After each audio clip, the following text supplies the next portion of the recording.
Chapitre 4. Mission.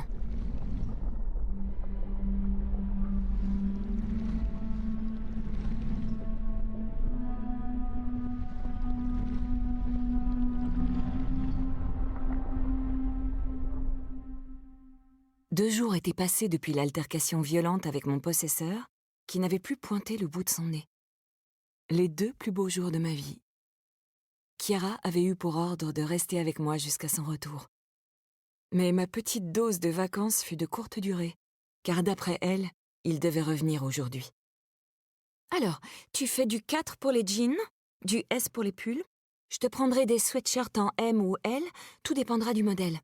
Bien, s'exclama-t-elle en notant mes mesures. Maintenant, j'ai besoin de connaître ta taille de bonnet pour le soutien-gorge. Je ne la connais pas, rétorquai-je en me brossant les dents et en regardant son reflet s'offusquer dans le miroir.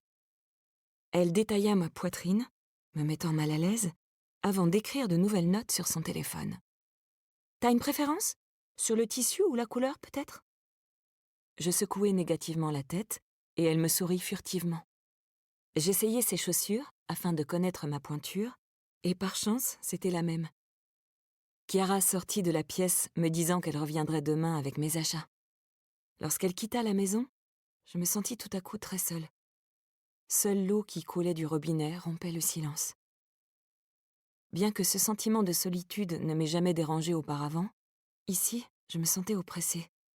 Savoir que j'étais seule et qu'un individu qui voulait ma mort jour et nuit pouvait débarquer à n'importe quel moment me rendait parano. Je descendis au salon afin d'allumer la télé. J'ai décidé de regarder un dessin animé que j'aimais tout particulièrement, Teen Titans. Soudain, j'entendis un bruit derrière moi qui me fit sursauter et me retourner rapidement.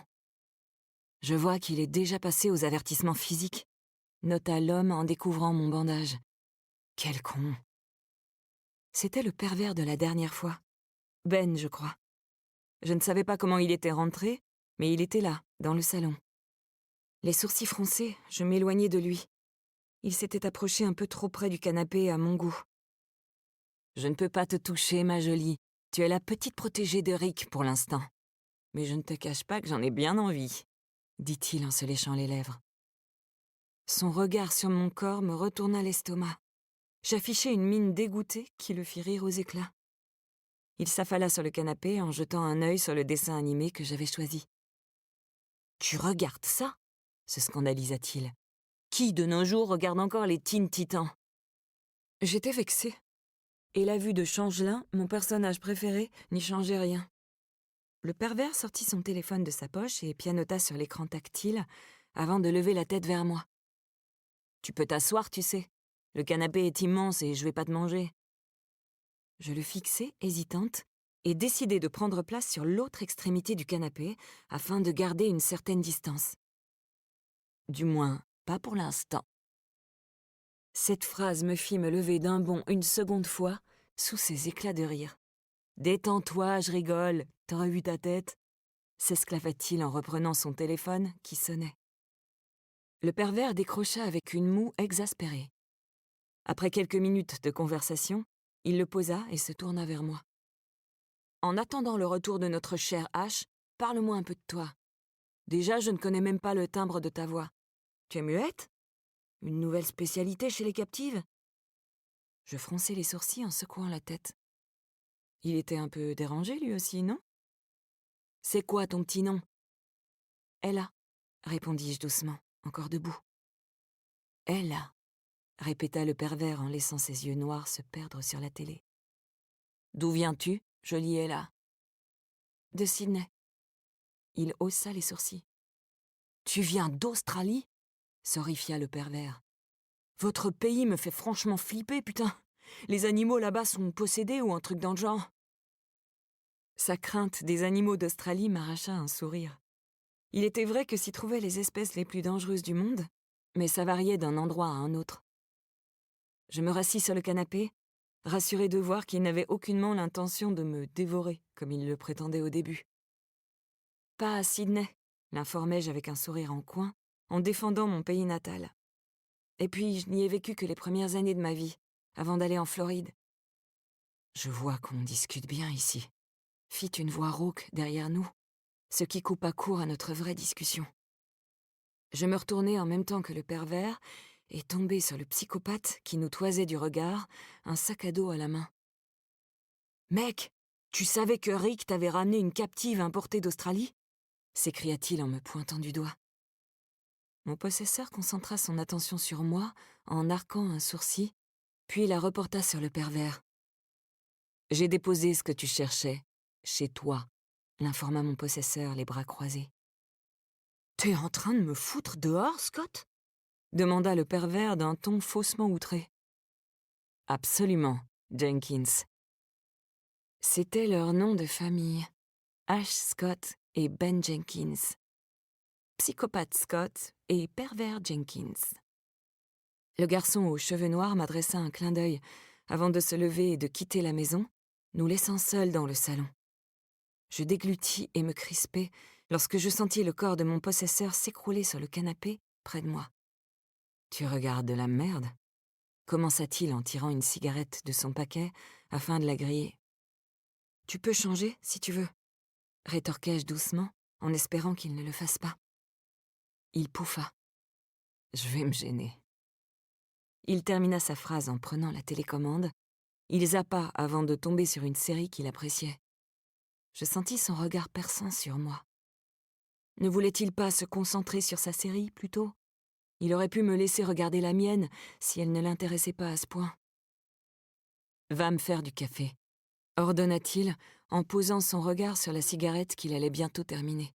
« Je ne sais pas en faire », déclarai-je, l'air faussement désolé, alors que j'avais envie de le gifler. « Il y a une putain de machine à café dans la cuisine. Il suffit de foutre une capsule à l'intérieur », m'expliqua-t-il sèchement. Sans un mot, je me levai pour lui préparer sa boisson en priant pour qu'il s'étouffe avec. Ça avait l'air simple. Je fis ce qu'il me dit. Mais ce con n'avait pas précisé que je devais appuyer sur un bouton pour que ça marche. On aurait pu m'éviter 5 minutes d'attente à regarder l'appareil comme une débile. J'apportai la tasse au salon où je la déposai sur la table. Je pouvais sentir son regard me détailler, me suivant de près, analysant tous mes gestes. Exactement comme un psychopathe le ferait. « Tu as remis les Teen Titans ?» remarquai-je, un sourire satisfait aux lèvres. Peut-être n'était-il pas si méchant ? « Il n'y avait rien d'intéressant. Ne crois pas que je l'ai fait en pensant à toi, » répliqua-t-il d'une voix tranchante, avant de changer de chaîne pour la énième fois. Quel homme aimable. Le reste de la soirée se passa de la même manière. Nous étions restés assis côte à côte face à des émissions ennuyantes, sans échanger un mot. Ça nous arrangeait tous les deux. Je me surpris à le scruter, justifiant mon acte par l'ennui qui m'animait. La peau de son avant-bras était recouverte d'encre. Je n'arrivais pas à détailler entièrement ses tatouages à cause de leur nombre, mais j'aperçus une rose prisonnière de ronces, un œil larmoyant, ainsi qu'une boussole brisée au niveau de son coude. Un serpent remontait également le long de son bras, mais la manche de son pull blanc m'empêchait de distinguer autre chose que sa queue. « Tu vas arrêter de me mater ?» me réprimanda-t-il froidement, ce qui me fit sursauter. Je détournai rapidement le regard, les joues rouges de honte. Il souffla d'agacement avant de prendre son téléphone qui vibrait. L'appel ne dura pas très longtemps.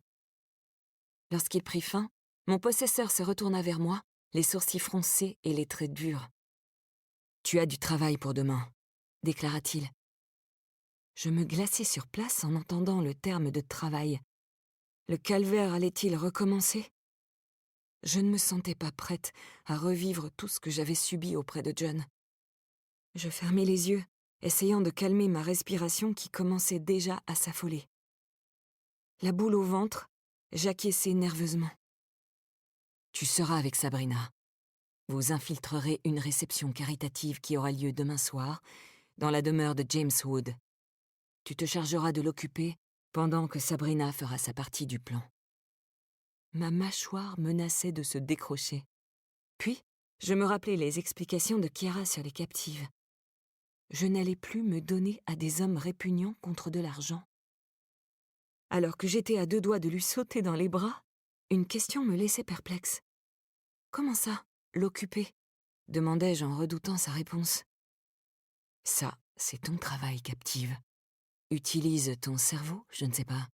Débrouille-toi. Tout ce qu'il faut, c'est que Sabrina ait assez de temps pour accomplir sa mission. J'acquiesçai en silence, même si je ne comprenais pas quelle était la mission de Sabrina. Que devait-elle faire? De mon côté, allais-je être à la hauteur? Je n'étais pas une personne intéressante. Ça allait être compliqué de le garder à mes côtés le temps d'une soirée. Personne ne sait que tu es une nouvelle captive du réseau, alors tu n'auras pas besoin d'une transformation extrême. Kiara se chargera de te ramener une robe que tu porteras pour l'occasion. Ça te tuerait de dire que je suis ta captive, espèce de psychopathe? D'accord. Je me tournai vers lui. Nos regards se croisèrent et, de façon synchronisée, nous détournâmes les yeux. Je peux te poser une question? Non, me dit-il en tirant une nouvelle cigarette de son paquet, qu'il lança négligemment sur la table basse. Pourquoi tu ne veux pas mettre de rideau chez toi? Demandai-je quand même. Il m'ignora, occupé à pianoter sur son téléphone ou à considérer l'écran géant. Je me levai du canapé avec un soupir pour me diriger vers ma chambre. Allongé sur mon lit, je fixais le plafond en laissant mes pensées prendre le dessus. Cet homme était violent avec moi, méchant, méprisant. Je ne comprenais pas comment lui et Kiara pouvaient être amis. Kiara était gentille alors que lui... Un putain de psychopathe sadique, lunatique, colérique et égocentrique sur les bords. « Lève-toi !» ordonna une voix rauque, ce qui me fit sursauter pour la 100e fois. Quand on parlait du loup, je n'avais même pas remarqué son entrée dans la pièce. Une trousse en main, il appuya sur l'interrupteur. La lumière me fit plisser les yeux une seconde. Je lui lançai un regard rempli d'incompréhension lorsqu'il me tira vers lui. Assis à l'extrémité du lit, il enleva mon bandage. Par réflexe, je retirai ma main de la sienne, mais il la retint en me fusillant du regard. « Arrête de bouger. » Il déroula le tissu, me faisant grimacer. J'étouffai un gémissement de douleur face à la force de sa poigne. Son sourire en coin était purement sadique. Il savait pertinemment qu'il me faisait mal, et c'était exactement ce qu'il voulait. Il passa lentement son pouce sur la brûlure au creux de ma paume, un geste qui paraissait doux, mais pas lorsqu'il venait de lui. Puis tout à coup, il appuya dessus. Je me tortillai de douleur. Tout en me contemplant, un rictus diabolique collé aux lèvres, il déposa une noisette de crème apaisante sur ma peau. Il étala le produit et le laissa pénétrer quelques instants avant d'enrouler un nouveau bandage autour de ma paume. « Le bandage est trop serré », l'informai-je en le regardant quitter la pièce après avoir terminé son œuvre. « Tu n'as qu'à le défaire toute seule, je ne suis pas ton infirmier », rétorqua sèchement le psychopathe. « On aurait pu éviter ça si tu n'avais pas eu la brillante idée de me brûler. » C'était la réponse de trop. Il tourna la tête et laissa tomber la trousse au sol, avant de s'approcher dangereusement de moi, prêt à me sauter dessus. « Répète !» grogna-t-il à quelques centimètres de mon visage. Son corps imposant et ses traits fermés m'intimidaient, mais je ne devais pas le lui montrer. Je devais lutter. « J'ai dit qu'on aurait pu éviter ça si tu n'avais pas eu la brillante idée de me brûler, » chuchotai-je en soutenant son regard assassin. Je ne voulais plus commettre la même erreur qu'avec John. En d'autres termes, me faire marcher dessus comme une merde. Je voulais lui tenir tête, malgré son air menaçant. Il serra ma mâchoire sans me quitter des yeux, visiblement très en colère. Ses dents grinçaient presque. Je commençais à regretter mon élan de courage. Je ne savais pas jusqu'où il pouvait aller pour me voir me soumettre. Si demain il n'y avait pas cette putain de mission, je t'aurais arrangé ce visage monstrueux avec lequel tu te trimbales, captive. Le psychopathe empoigna mes cheveux pour faire basculer ma tête en arrière. Puis, il emprisonna ma mâchoire entre ses doigts une nouvelle fois et serra tellement fort que j'eus peur qu'il la brise. « Ne te permets plus de me reprocher quoi que ce soit, captive, » dit-il, le ton agressif.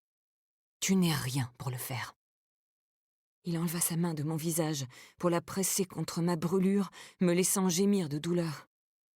Il me lâcha finalement, l'air mauvais. En quittant la pièce, il claqua la porte, au point qu'elle faillit sauter hors de ses gonds. Je posai ma main sur ma mâchoire en soufflant bruyamment, excédé par cette violence injustifiée. Il fallait que ça s'arrête. J'effaçai mes larmes d'un revers de main et reniflai une dernière fois. Je ne devais pas céder à ses caprices. À présent, 2 choix s'offraient à moi. Lui tenir tête au risque de me faire casser la gueule, ou me taire et me faire casser la gueule quand même. Dans les 2 cas, il n'était pas prêt de cesser de me faire du mal. Alors autant continuer à m'opposer à lui.